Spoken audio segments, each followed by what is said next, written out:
Mayong adlaw mga kaigsuonan o mga kababayan nako diha nga naminaw nako karon. Aniya na usab kita magahisgot kabahin sa pamilya, no? Matag pamilyang Pilipino. Kagahapon ako usab nga gisgutan kung unsa ka importante ang pamilya diri sa atong nasod.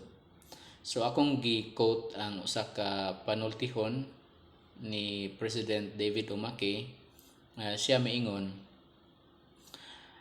"No other success can compensate for failure in the home." Subot ipasabot, bisan pa man kung unsa ta ka kalampos or ka madaogon sa uban nga mga aspito sa atong kinabuhi, kung palpak ta sa ato ang pamilya, dili na igo nga ikabaylo. So gusto nako nga ikunik kini nga butang diri sa ato ang nasod.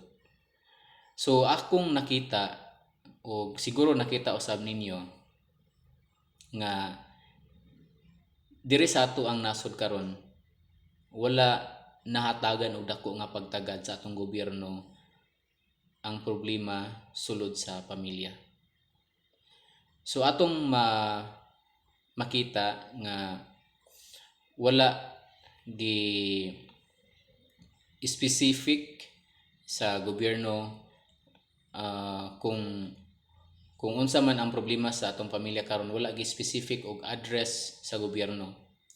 So sama sa makita nato nga problema sa matag pamilya, like kakulangan sa trabaho, like daghan kaayo nga mga breadwinner sa pamilya nga walay sakto nga trabaho, ug uban usab adunay trabaho pero ubos kaayo ang kita, uban nasa ubos pa sa minimum, o usab daghan nga mga breadwinner or miyembro sa pamilya nga nalulong sa druga o wala na nila mahatag ang responsibilidad nila or wala nila nahimo ang ilang responsibilidad sa ilang pamilya ug uban pa nga mga problema. So kini nga mga problema sulod sa pamilya, kung dili ni hatagan og dako nga pagtagad sa atong gobyerno, mopadayon ang giatubang nato nga problema sa komunidad. Kung matag pamilya adunay susama nga problema sama sa akong gisgutan, kung kini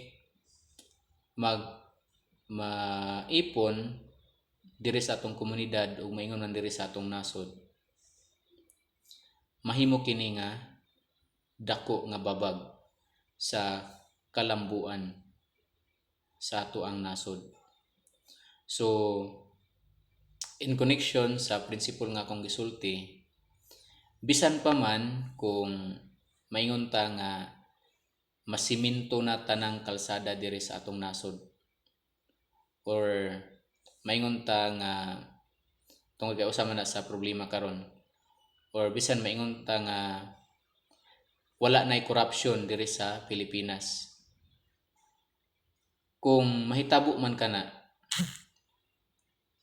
apan padayon gihapon nga nagatubang ang matag pamilya sa problema nga akong isgutan kaniha, dili gihapon nato maingon nga malambuon or maglambo ang atong nasod.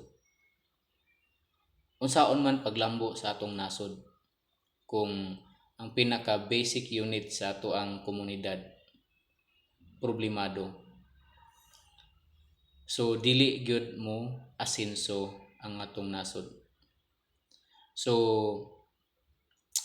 akong masulti nga unta hatagan og dako nga pagtagad sa atong gobyerno ang problema sa matag pamilya. Hatagan og trabaho, sakto nga trabaho o sakto nga income ang matag pamilya. So unta adunay programa nga mag-survey kinsa o kinsa to mga pamilya nga adunay kakulangan na walay sakto nga kita para matag pamilya adunay sakto nga income nga ma-provide ang ilang panginahanglan. Ug usab kung aduna may mga miyembro sa pamilya nga wala naghimo sa ilahang responsibilidad tungod kay nalulong sila sa bisyo nga mahatagan gyapon og pagtagad sa atong gobyerno. So kini pipila lamang sa mga naobserbahan nako ug bisan kamo nakaobserba usab kamo niini. So mao lang ni ako ang gusto nga hisgutan karon. Kung aduna man mo'y mga komento, aduna mo'y mga ikadugang mga suggestion o gusto nga hisgutan or aduna mo'y mga pangutana, just comment below. And if you want to hear more from me, don't forget to follow and subscribe. So daghang salamat ug maayong adlaw ninyong tanan.